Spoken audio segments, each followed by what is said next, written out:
Nama aku Aziz. Dunia aku cuma game, game dan game. Bila aku pegang telefon, dunia ini aku punya. Pas. Dia dapat. Tak ada lain. Aku tak ada lain.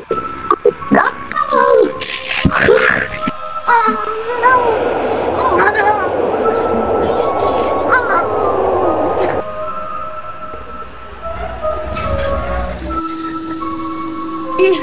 Tadi aku dah nak skor dah tadi. Aku nak mau.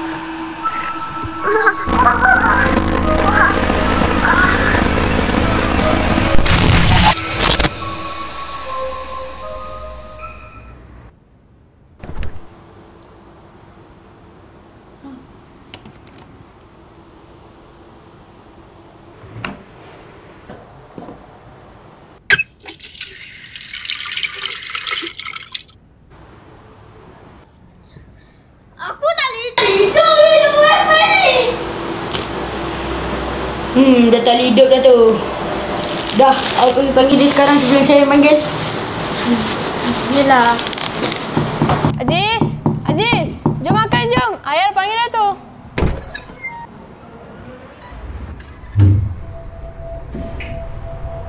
Abang, Aziz tak ada lah. Tak betul.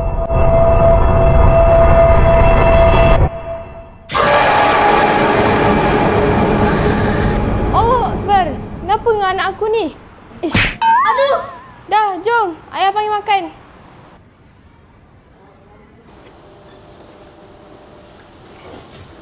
Awak ni nak jadi apa, Aziz? Asyik dengan gadget awak aje. Tak nak ni. Aziz, daripada awak main phone tu, lebih baik awak main kat luar dengan kawan-kawan. Mak, ayah, dengan phone ni lah yang boleh buat saya bahagia. Ikut awak lah, Aziz.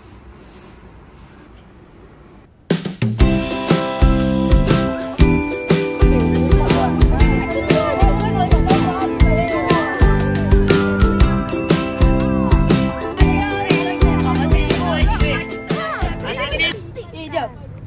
Korang jom ajak Aziz main sekali. Boleh? Okay, jom.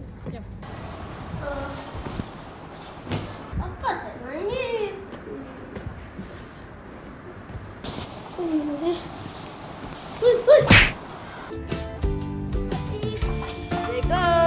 Aziz. Assalamualaikum.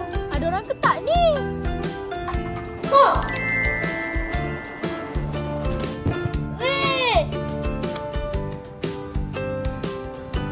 Tu Aziz.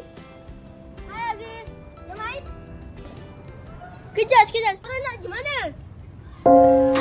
Aziz, jom kita main bola. Best ke main bola? Sekarang ni dah lah main telefon.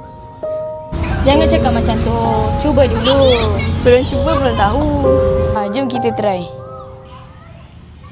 Okeylah.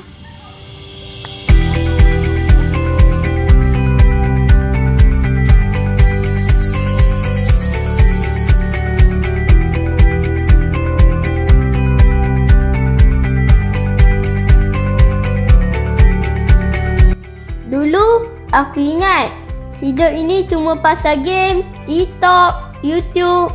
Tapi, bila kawan-kawan ajak main luar, gelak, lari, lompat, aku rasa hidup balik.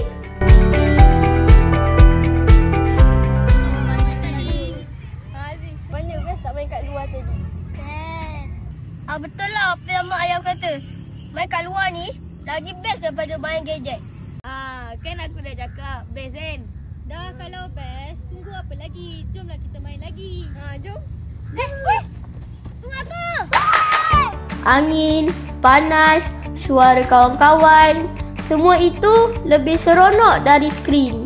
Baru aku sedar, tak naklah jadi zombie lagi. Hidup macam tu bosan. Bye-bye zombie.